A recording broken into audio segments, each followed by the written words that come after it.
공급이라는 제목으로 하나님께서 자기 백성들의 결핍과 또 문제들에 대한 진정한 해답을 주시는 분이다라는 내용으로 말씀을 나누었습니다. 오늘은 그와 좀 연결이 되는 말씀인데요. 하나님께서 어떻게 자기 백성을 구원하는지에 대해서 그분이 말만 하시는 것이 아니라 실제적으로 자기 백성들의 삶에서 어떻게 그 구원을 경험하도록 하시는지 보여주시는 말씀입니다. 쉽게 말하면 지난 시간이 이론의 시간이었다면 오늘은 실전의 시간인 거죠. 그래서 저는 오늘 제목처럼 우리의 삶의 구원의 주가 되시는 그 하나님께서 구체적으로 어떻게 우리의 삶의 구원을 베푸시는지 오늘 이 말씀 속에서 함께 찾고 배워보려고 합니다. 그래서 이 시간에 그 하나님의 구원의 능력을 오늘 내 삶 속에서 실제적으로 경험하고 누리면서 살아가는 은혜가 오늘 저와 여러분 우리 모두에게 있기를 주님의 이름으로 간절히 축원합니다. 아멘. 자, 먼저 오늘 본문을 보시면요, 스가랴 10장을 우리가 다 같이 읽었죠. 이 10장에는 장차 이스라엘을 회복하실 그 하나님의 구원 역사를 묘사하는 세 가지의 단어가 나옵니다. 세 가지 이미지라고 할 수 있는데요. 첫 번째 이미지는 뭐냐면 공급하시는 목자의 이미지입니다. 본문 1절 말씀 우리 한번 띄워주시고 같이 읽어볼게요. 시작. 봄비가 올 때에 여호와 곧 구름을 일게 하시는 여호와께 비를 구하라. 무리에게 소낙비를 내려서 밭의 채소를 각 사람에게 주시리라. 여러분, 지금 이 스가랴서가 선포되던 당시에 포로에서 귀환한 이 유다 백성들의 삶은 지난 시간에 말씀드렸죠. 혹독한 삶의 현실 앞에 마주할 수밖에 없었습니다. 그동안 수십 년 동안 버려졌던 땅은 황폐해질 대로 황폐해져서 농작물의 수확을 제대로 할 수도 없었고요. 세워진 지도자들은 무능해서 백성들을 제대로 이끌지도 못했고 주변 나라들의 위협을 통해서 정말 마치 목자 없는 양들처럼 힘겨운 시간을 보내고 있었어요. 그런 상황에서 지금 하나님께서 이런 말씀하십니다. 봄비가 올 때가 되면 너희는 여호와께 비를 구해라 라고 말씀하십니다. 여기서 봄비라고 하는 거는요, 다른 말로 하면 이스라엘에서는 그걸 늦은 비라고도 부르는데, 이스라엘은 건기와 우기가 뚜렷하게 구분되어 있어요. 우리가 생각하는 겨울철이 우기고요, 비가 많이 와서 우기고, 나머지 이제 봄, 여름, 가을 여기는 건기입니다. 그러니까 농사를 언제 짓냐면 우리로 치면 겨울에 비가 많이 오니까 그때 농사를 짓는 거예요. 봄비라는 것은 이스라엘의 우기가 끝날 무렵인 3월에서 4월에 오는 비입니다.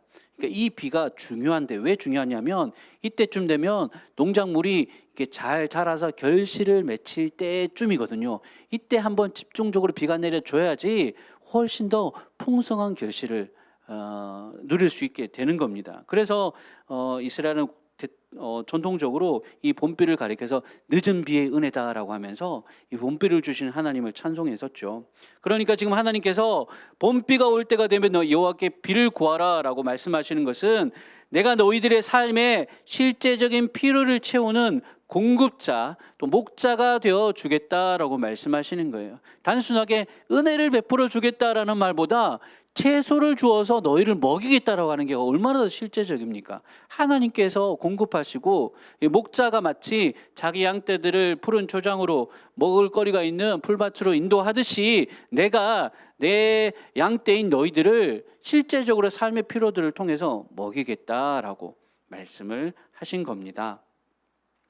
근데 사실 그동안에 이 유다 백성들이 어떻게 살았냐면 자신들의 삶의 필요들, 실제적인 필요들을 하나님이 아닌 다른 것에서 구하면서 살았던 거예요.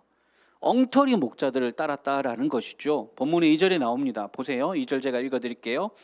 드라빔들은 허탄한 것을 말하며 복술자는 진실하지 않은 것을 보고 거짓 꿈을 말한즉 그 위로가 헛됨으로 백성들이 양같이 유리하며 목자가 없으므로 공고를 당하나니. 진짜 목자를 찾지 않고 엉터리 목자를 찾다가 거기다 이제 경상도식 표현으로 헛방인 거예요. 헛된 거죠. 목자가 없는 거예요. 그렇게 살았습니다. 여기서 말하는 드라빔이라고 하는 거는요, 행운을 가져다 준다고 믿는 가족 수호신, 그러니까 집에 모셔드는 그 불상 같은 거예요. 그리고 또 이 복술자들, 이 복술자들은 미래를 예측해 주는 점쟁이들을 뜻합니다. 그러니까 이 이스라엘 백성들, 유다 백성들이요, 말로는 하나님을 믿는다고 하면서 실제적으로 그들의 삶의 필요들에 대해서는 드라뱀을 찾고 복술자들에게 묻고 그렇게 했었던 거예요. 하나님이 말씀하십니다. 그거 다 헛된 것이다. 그 위로가 다 헛된 것이다. 말만 있을 뿐 실제적인 도움이 안 된다라고 하신 거예요. 사랑하는 여러분, 오늘날 우리의 삶의 모습 이와 비슷하지 않습니까? 입으로는 하나님을 믿습니다라고 하지만 실제적인 삶에 있어서는 하나님이 없는 것처럼 세상의 성공 방식과 물질의 힘을, 돈의 힘을 우리가 더 의지하지 않느냐는 겁니다. 제가 지난주에 예스24에 들어가서 이게 인터넷 서점이네 가지고 검색을 해봤습니다. 처세술 종합 베스트 1위의 책 제목이 무엇인 줄 아십니까? 재밌더라고요. 책 제목 이겁니다. 돈이 자유다. 부제는 당신이 21억을 최대한 빨리 벌어야 하는 이유. 이게 책 제목입니다. 당신이 21억을 최대한 빨리 벌어야 하는 이유. 이게 돈이 주는 자유를 누려라. 이게 처세술 베스트셀러 1위입니다. 이 책이. 사람들이 이런 걸 바라는 거예요. 투자를 해가지고 최대한 많은 이득을 얻고. 근데 여러분, 실제로 그 책이 말하는 투자 성공에 대해서 그 책을 읽으면 다 그런 투자의 귀재가 될 수 있을까요? 그랬으면 이 세상 모든 사람들이 다 백만장자가 됐겠죠. 예. 그런 책들이 말하고 있는 희망과 위로는요, 좀 안 좋게 말하면 빛 좋은 개살구 같은 거예요. 진짜 같지만 사실은 뚜껑을 열어보면 헛것입니다. 세상이 인도하는 방식대로 살아도 여전히 우리의 삶의 공고함은 안 없어져요. 그대로 남아있다는 거예요. 그런 삶들을 살아갔던 이들을 향해서, 그리고 그렇게 살고 있는 우리들을 향해서 오늘 하나님은 이렇게 말씀하십니다. 너희들 삶에서, 그러니까 농사를 짓는다면 농사에서 가장 중요한 비를 내가 하늘에서 내려주어서 공급하듯이 우리 인생에, 너희들 인생의 실제적인 필요들을 내가 돌보고 인도해주고 공급해 줄 테니 너희는 내게 나와 구해라 라고 하십니다. 1절 말씀에 하나님이 우리 보고 우리가 이제 하나님 도와주세요라고 하는 게 아니라, 그렇게 말하기도 전에 하나님이 야야야, 이상한 데 가서 드라뱀 같은 거 붙잡고 구하지 말고 너희는 실제적으로 살 수 있는 내게 와서 구해라. 무슨 말입니까? 나에게 기도해라 라는 말입니다. 삶의 필요들을 가지고 다른 데서, 엉뚱한 데서 찾지 말고 하나님 앞에 나와서 기도로 구해라 라고 하시는 거예요. 사랑하는 여러분, 성도의 삶에 있어서 기도라고 하는 것은 우리의 목자 되신 하나님의 돌보심과 인도하심을 구하는 일종의 SOS, 긴급 호출 버튼과도 같습니다. 화면에 한번 띄워주시겠습니까? 이렇게 버튼을 딱 누르면 이렇게, 요즘은 또 이제 제가 노인 분들 이제 집에서 이제 그런 게 관리하고 하시는 분들, 이제 집에 이런 게 있다 하더라고요. 혼자 있을 때 위급한 상황이 발생하면 누가 이제 119 전화 거는 것도 힘들 때 그냥 이 버튼 딱 누르면 바로 이제 연결돼 가지고 그렇게 도움을 얻을 수 있도록. 요즘은 핸드폰도 그런 기능이 있대요. 이 옆에 있는 버튼, 이 전원 버튼 비슷한 이거 빨리 5번을 누르면, 그러니까 119 안 눌러도, 아이폰은 안 되고 갤럭시만 된대요. 이거 빠바바박 5번 누르면 즉각적으로 이제 그 112나 119로 긴급 전화가 갈 수 있도록 그렇게 만들어져 있다고, 최신 기종은 만들어져 있다고 합니다. 자, 제가 무슨 말씀 드리려고 하냐면요, 우리의 삶에 긴급한 필요들이 있을 때 다른 데 가기보다 하나님 앞에 기도의 버튼을 눌러야 된다는 거예요. 기도는요, 실제적인 도움을 주는 것인 줄로 믿으시기 바랍니다. 단순히 기도가 그냥 우리의 마음에 그냥 위안을 주고 기도하면 좀 마음이 편해져요, 이런 개념이 아니에요. 하나님은 기도를 그런 식으로 우리에게 가르치지 않으셨어요. 삶의 필요를 오늘 본문에 보시면 너희 먹을 채소를 구해라, 내가 주겠다라고 하시는 거예요. 먹을 양식을 구하라라고 하시는 것입니다. 우리가 필요가 있을 때, 삶의 위급한 일을 만났을 때 여러분, 기도의 버튼을 눌러서 하나님께 구하십시오. 그래서 정말 하나님이 어떻게 우리의 삶을 목자처럼 돌보시고 인도하시는지를 삶 속에서 누리면서 경험하면서 살아가시는 우리 모든 성도들 되시기를 주님의 이름으로 간절히 소망합니다. 아멘. 두 번째 이미지는 이거예요. 승리케 하시는 용사의 이미지. 본문의 4절에서 5절 말씀이에요. 제가 읽어드릴게요. 모퉁이 돌이 그에게서, 말뚝이 그에게서, 싸우는 활이 그에게서, 권세 잡은 자가 다 일제히 그에게서 나와서 싸울 때에 용사같이 거리의 진흙 중에 원수를 밟을 것이라. 여호와께서 그들과 함께한즉 그들이 싸워 말탄 자들을 부끄럽게 하리라. 아멘. 여기 나오는요, 모퉁이 돌, 말뚝, 싸우는 활, 이건 다 모두가 뭐냐면 강한 지도자상을 은유로 표현하는 거예요. 강력한 지도자를 뜻합니다. 이스라엘의 하나님은 단순히 자기 백성들의 필요들을 돌보시는 선한 목자 되실 뿐만 아니라 그분은 적과 싸워 이기게 하시는 강한 용사이기도 하셨습니다. 당시 이 포로에서 돌아온 이스라엘 백성들은요, 나라를 온전히 좀 제대로 튼튼하게 세워가기가 좀 아직 미약했어요. 그러다 보니까 주변의 여러 나라들에 대해서 여러 나라들이 괜히 와서 집적되고 간섭하고 뭐만 하려고 하면 딸같이 달려와서 방해하고 위협을 했습니다.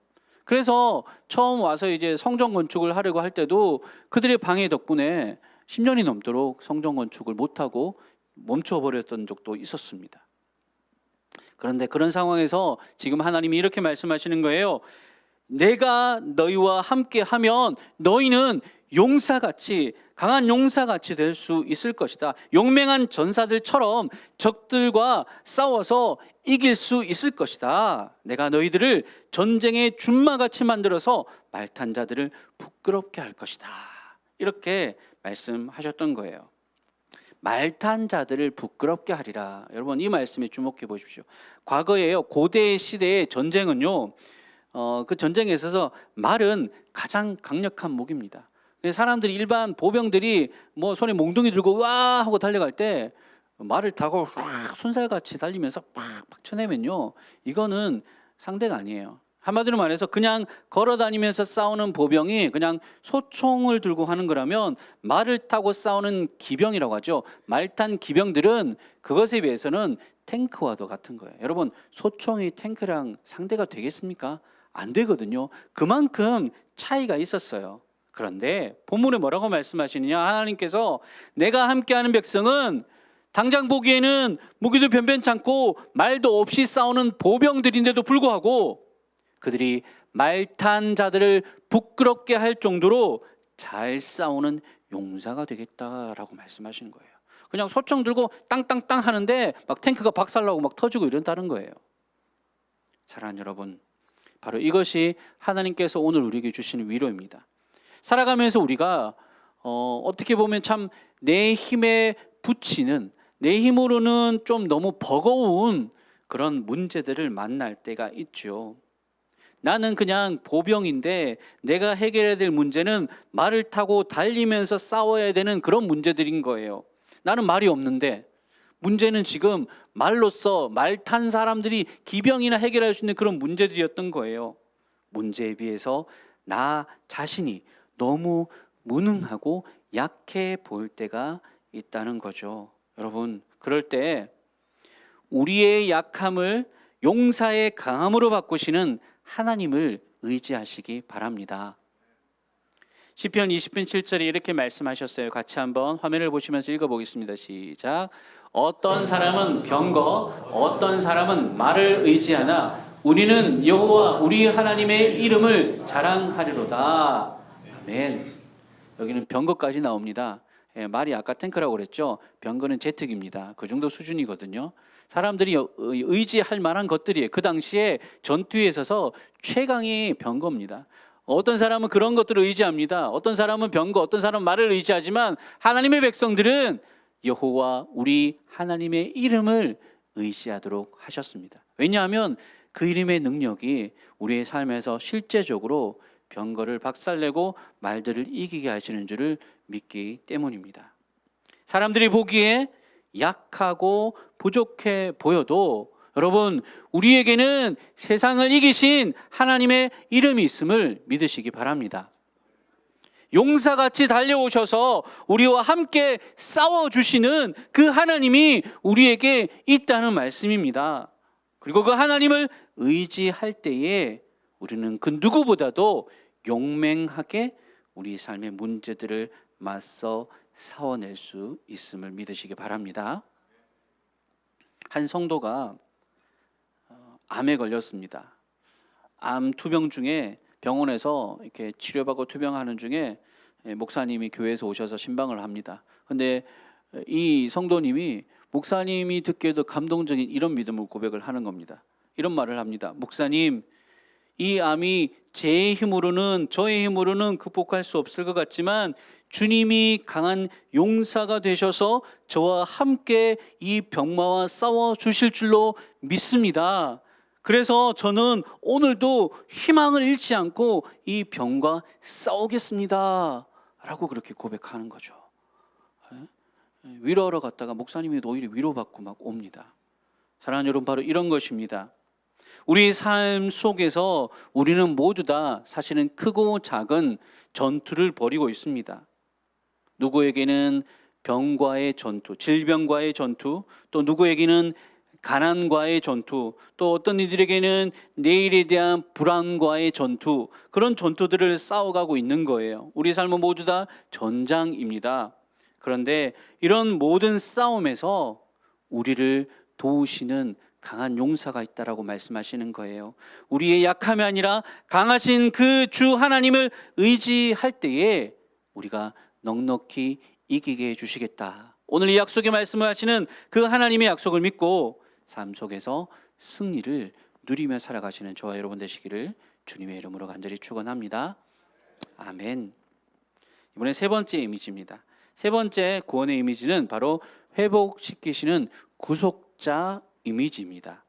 본문의 8절 말씀이에요. 우리 같이 한번 읽어볼게요. 시작. 내가 그들을 향하여 휘파람을 불어 그들을 모을 것은 내가 그들을 구속하였음이라. 그들이 전에 번성하던 것 같이 번성하리라. 아멘. 본문의 구속이라는 말은요, 값을 지불하고 노예를 자유롭게 하는 행위를 뜻해요. 원래 그런 말입니다. 구속이라는 말이. 지난날에 범죄함으로 인해서 이스라엘 백성들, 유다 백성들이 여러 백성들 가운데 흩어졌었죠. 그런데 이제 그들을 하나님께서 다시 자유케 하셔서 구속하셔서 고국으로 돌아오게 하시고 옛날처럼 번성케 해 주시겠다라고 말씀하시는 거예요. 이게 바로 회복시키시는 구속자의 이미지입니다. 하나님의 구속의 능력, 여러분, 세상의 그 어떤 것보다도 강력합니다. 자기 백성들을 정말 지구 끝까지라도 찾아내셔서 돌아오게 하십니다. 그 백성들을 붙들고 있는 것이 당시에 가장 최고의 강대국이었던 애굽이든지 또는 아수르든지 그 어떤 이름의 강대국이라 할지라도 하나님의 의지를 막을 수 없습니다. 오늘 본문의 11절에 바로 이 하나님의 구속의 능력과 하나님의 의지를 보여주고 있습니다. 오늘 스가랴 10장 11절 말씀인데요, 우리가 화면을 보시면서 한 번 더 읽어보겠습니다. 시작. 내가 그들이 고난의 바다를 지나갈 때에 바다 물결을 치리니 나일의 깊은 곳이 다 마르겠고 아수르의 교만이 낮아지겠고 애굽의 규가 없어지리라. 아멘. 고난의 바다를 지날 때에 바다 물결을 쳐서 갈라버리신대요. 여러분, 이게 지금 어떤 이미지가 떠오르십니까? 마치 출애굽 때에 하나님께서 그 거친 홍해바다 앞에서 어쩔 줄 몰라던 이스라엘 백성들 앞에서 모세를 통해서 이렇게 막대기를 내어미니까 바다가, 하나님이 바다를 쳐서 갈라버리시는 거예요. 그 거칠고 흉흉했던 그 바다가 하나님의 말씀 앞에 쩍하니 갈라져 버립니다. 나일의 깊은 곳, 나일은 그 애굽의 제일 큰 강줄기잖아요. 그 다 말라버리겠다는 거예요. 아수르, 그 당시에 엄청난 전투의 신들이거든요. 모든 것을 다 박살내버리는 그 무력의 나라조차도 그의 교만을 다 꺾어버립니다. 애굽의 규, 황제의 능력을 상징하는 규, 그것도 없애버립니다. 하나님께서 자기 백성을 데려오시겠다라고 작정하신 이상 그것을 막는 것은 불가능합니다. 바다든 강이든 뭐든 다 무력화시켜 버리시는 것, 그것이 우리 하나님의 구속하시는 은혜입니다. 어벤져스 영화에 보면 여러 히어로들이 나오거든요. 그 히어로들 중에 토르라고 하는 애가 있어요. 자, 멋있게 생겼죠. 쟤는 천둥의 신입니다. 막 천둥을 하늘에 팍 이러면서 뭐 만화 같은 캐릭터니까 그러려니 하십시오. 막 천둥 팍 이렇게 하는데 이 토르에게 있어서 손에 맨날 붙잡고 휘두르는 저 망치 있죠. 저 망치가 이름이 멸리르입니다. 멸리르. 이 토르라는 이 캐릭터 자체가 북유럽 신화에 나오는 그것들 이제 가지고 만든 캐릭터인데 이 멸리르라는 망치는요 엄청난 겁니다. 이 죽어가는 별의 심장으로 만들었다고 해서요. 이게 절대로 부서지지 않고 모든 것을 박살내는 망치입니다. 엄청나게 튼튼하고 단단한 최강의 무기죠. 그리고 이 멸리르 이 망치의 가장 큰 특징 중에 하나는 뭐냐면요. 토르가 이거를 이렇게 던지면 망치를 이렇게 부수는 정도가 아니라 망치를 던지면요. 망치가 마치 부메랑처럼 주위에 있는 모든 적들을 다 부서뜨려 박살내버리고 다시 토르한테 돌아옵니다. 부메랑처럼. 그리고 토르가 손을 착 이렇게 하면요. 얼마나 멀리 있든지 멸리르는 토르 손에서 토르한테 날아옵니다. 중간에 이렇게 적들이 있고 뭐들이 있고 다 필요 없어. 모든 것을 다 박살내고 토르가 촥 이렇게 하면 슝 하면서 탁 이렇게 이제 토르 손에 멋있어야 되는데 토르 손이 팍 이렇게 잡히는 게 바로 멸리르입니다. 어디 있든지 아무리 멀리 있어도요 토르가 손을 이렇게 탁 들면 오는 거예요. 여러분, 이스라엘의 백성들은요 하나님께 있어서 토르의 손에 있는 이 멸리르와도 같았습니다. 그분은 기필코 자기 백성을 모든 고난으로부터 건져내시고 땅 끝에 있더라도 불러 구속해내십니다. 내 백성들아 나에게로 오라 하시면요 하나님이 불러내시면 지구 끝에라도 지옥에서도 나와야 돼요. 하나님이 부르시기 때문에. 우리 하나님의 구속의 능력은 그러합니다. 죄로 인해 망가지고 깨어진 우리들도 예수 그리스도의 핏값으로 사셔서 우리를 구속하시고 지금도 불러주시는 하나님의 은혜가 우리에게 있는 줄 믿으시기 바랍니다. 이사야 43장 6절의 7절 말씀은요 바로 이와 같은 하나님의 구속하여 부르시는 능력을 나타냅니다. 우리 천천히 같이 읽어보겠습니다. 시작.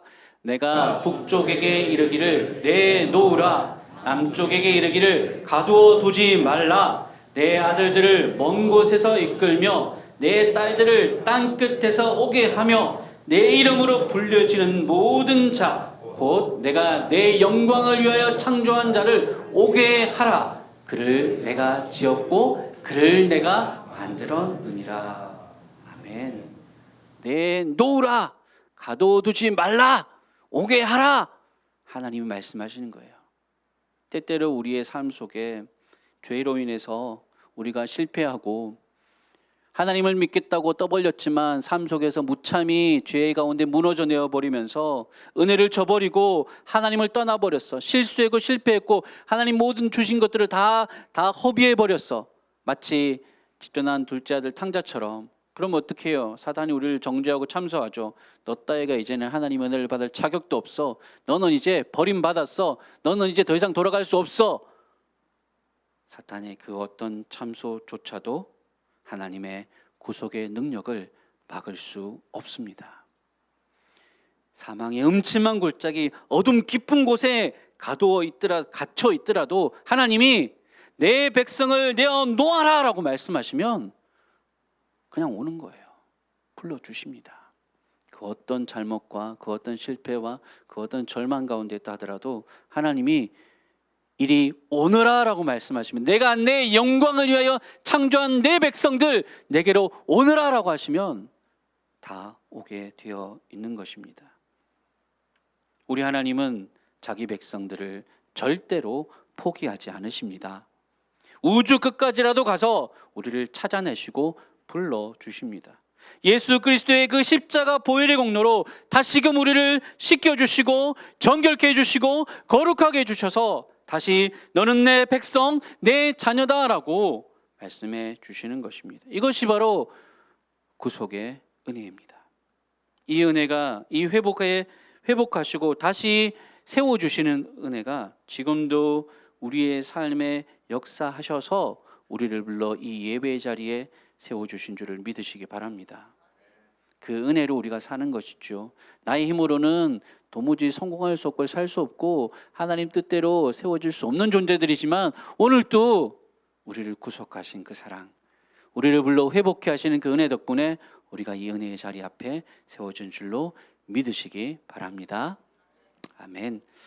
이제 말씀을 마무리하겠습니다. 사랑하는 성도님 여러분, 오늘 이 스가랴